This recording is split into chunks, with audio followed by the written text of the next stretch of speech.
Hello everyone, I just want to make a video sermon today. I think it's going to be one verse. I'm going to be in Acts 1:11 in the King James Version of the Bible.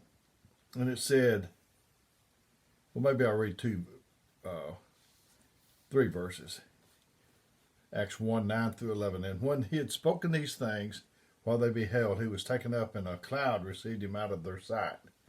And while they looked steadfastly toward heaven as he went up, behold, two men stood by them in white apparel, which said, Ye men of Galilee, why ye stand gazing up into heaven? This same Jesus which is taken from you into heaven shall so come in like manner as ye have seen him go into heaven. Why stand ye here gazing? That's what I want to talk about. We've got too many gazers. I did some series on different things, and right now I guess you call these the verses, VERSUS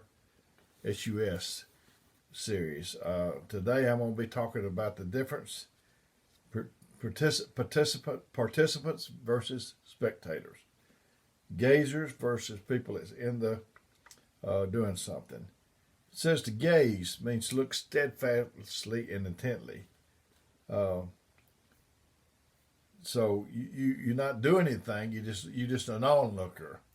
I want to ask you, in the game of life, if you permit me to term it that way, we're enrolled automatically. We didn't ask to be in this life. At least I can't remember anything about it, but I'm in here, and I'm glad I'm a child of God. But in this game of life, are you a participator? Or are you just on the sidelines merely looking on? You know, when you get invited to a meal, do you just sit there and watch the rest eat? Or do you dig in? Myself, if it's good, I'm going to dig in. Just looking at it's not going to help you any. I've explained to you that whenever I come home in the afternoon, if my wife's got my favorite meal, which consists of pinto beans, fried potatoes, and cornbread, the first thing I could do, I could smell it as I come to the door. I thought, man, she got something good. And then the next thing probably is I could see it on the stove. And if she got those fried potatoes, I can hear them popping in the pan. I could even go over there and pick up a potato with my fingers. But when I see it, smell it, hear it, touch it, I'm not full. My little girl, she's grown now, got grandkids, but Sister Tanya Gaines, when she was little, she'd ask her mother, said, Mother, Mama, can I eat these potatoes with my fingers? She liked to do that. And she'd say, if we got company, you can. If we don't have company, if it's just me and Daddy and your brother, you can. So none of that's made me full. The only thing is when I get up to the table and I start raking it in and start tasting, that's what helps me. I see people without an appetite, and it's such a sad thing. Do you no good being a spectator and eating. Teacher, I remember when I was in school, the teacher called roll, call my name and other people's names. Some would say present, some would say here. I might have told her here. I might have told her present. I usually said here. I might have told her here, but that didn't mean my mind was there at that location. I see people sitting in the church, but it doesn't appear that they're really there. We got stained glass windows at the church. I've got a window right here. I can see out of it. But at church, you can't see out of it. If you could, some people would be looking out the window like we did at school. We looked out the window. We watched airplanes or birds or something moving outside. But in church, I see people. They're not participating. Their mind is not on the subject. They're fiddling with a psalm book or playing with a baby. Their body is there, but their mind is somewhere else.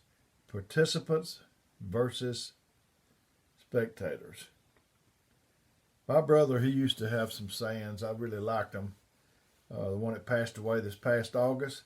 And he said, you can't get in the game without a uniform. You might try to get in the game, but they know who the members of the team are. You've got to have the Spirit of God to get in this game. and that spirit knows the difference and knows whether you're on the team or not. Uh, you can use all your senses while eating, but if you don't taste, as I said a while ago, you get no good at it. A ship in the port is safe, but that's not what ships are made for. You know, you can have that ship in the port and it can be clean, it can look pretty, but it'd be better for a dirty ship out in the water doing what it's intended to do than one sitting in a harbor. You know, if you're in life, you can say, well, I'm afraid I get hurt. I'm afraid that this or that. If you don't get out in the, you're gonna get hurt. But if you don't, you're gonna come down to death, and might be in good shape, but that way. But you won't with God. If you want to play a game, go to where it's played. Find out a way to get in. Things happen when you get in the game. Go to church. And I've just always had the mind that if I can't be, some people, if they can't be the lead dog, they don't want to be in the race at all. I just want to be in there. I'm so thankful God made me, called me and sent me to be a minister. But if not that, before I was a minister, I was working and trying to help somebody. There's not many people that claims to be a child of God. Some won't glorify Him, but somebody that is desperate, they're a participant, and they will glorify God if they have to. They may step right on your pocketbook. Some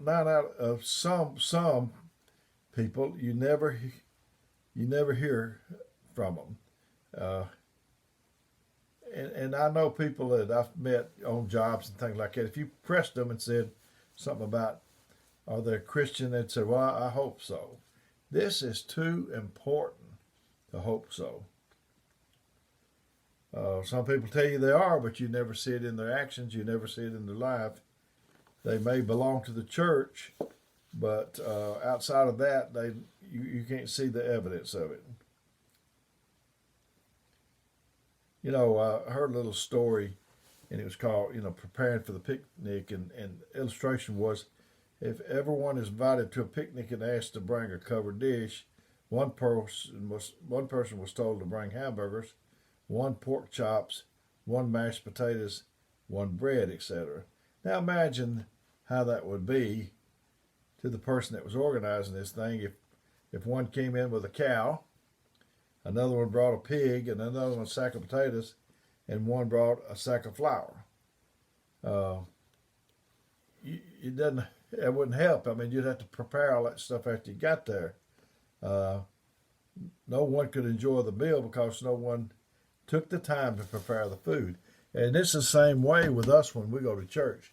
You can't wait till you get through the threshold of the church to start preparing. I know I'm not talking about making up a sermon or making up a testimony, but if you prepared all week, by the time you get to church, you'll be ready. But we have about we had about 3 or 4 picnics a week back in the day before the coronavirus. And we can prepare for the meetings. If we've loved everybody, if we've been humble, if we've tried to help people, call about people, when we get to church, we can't hardly wait to do our part. I'm not afraid to die. I've told you that before. But I am afraid of dying before I get what I need done. I was thinking about the eagles. I don't know if this is going to blend in good or not, but it's come to my mind about the eagles. The mother eagle, she builds a nest, and she builds it like this. Cushy on the inside, and the sticks are sticking out. And she's got the young in here, and it's cushy. And she goes and they go get the food, and they bring it back. The little eaglet doesn't have to do anything. But after a while, the eaglet is eating, and it's getting bigger and bigger, and the nest is not getting any bigger. And she turns the sticks from this way back to this way on the inside. Now the sticks are poking the eaglet, and it's bigger, and the nest is getting smaller, and he's got brothers and sisters or whatever, and so he has to leave the nest. And that is the way it is with us. I talked to our church about playing offense and playing defense. If you could understand what I'm saying, offense, defense. Let's say defense. Defense is if the weather's good tomorrow, I might have a good day. If somebody speaks to me, I might speak to them. If somebody calls me, I might talk to them. But offense is I'm going to have a good day. If it rains tomorrow, I don't know if I can have a good day. But offense is I'm going to have a good day tomorrow, no matter what. If they don't, I'm going to initiate shaking hands. And that's offense. We need to live with a sense of purpose. We need to have a mission and a vision for our life. Things that you're passionate about. You need to have something that, well, like this for me. I can't hardly wait for the day. I'm anxious for the day to get started. You need something that you would work for nothing, but them paying you is just a bonus. But there are things that we shouldn't participate. We shouldn't participate in participation in church is what I'm talking about. Onlookers and participants. But we shouldn't participate in talking about people. We shouldn't participate in negative thinking or negative talking. We need to be involved in service, though. In 1 Timothy 3:1-3, it said, "This is a true sin. If the man desire the office of bishop, he desire for good work. A bishop must be blameless, the husband of one wife, vigilant, sober, of good behavior, given to hospitality." I believe in that. Apt to teach, not given to wine, no striker. To move up in the offices of the church, you can't be a striker. Something don't suit you, and you just cross your hands and blow up or puff up or whatever you want to call it. God can't use that kind of person on his team. He needs somebody that's going to not be he's going to be a participator and not a spectator. Went a little longer than I meant to, but this is an important subject. If you need me, my number is 256-508-4410. And if I can't get back to you right away, I'll get back to you as soon as I can. May God bless you, is my prayer.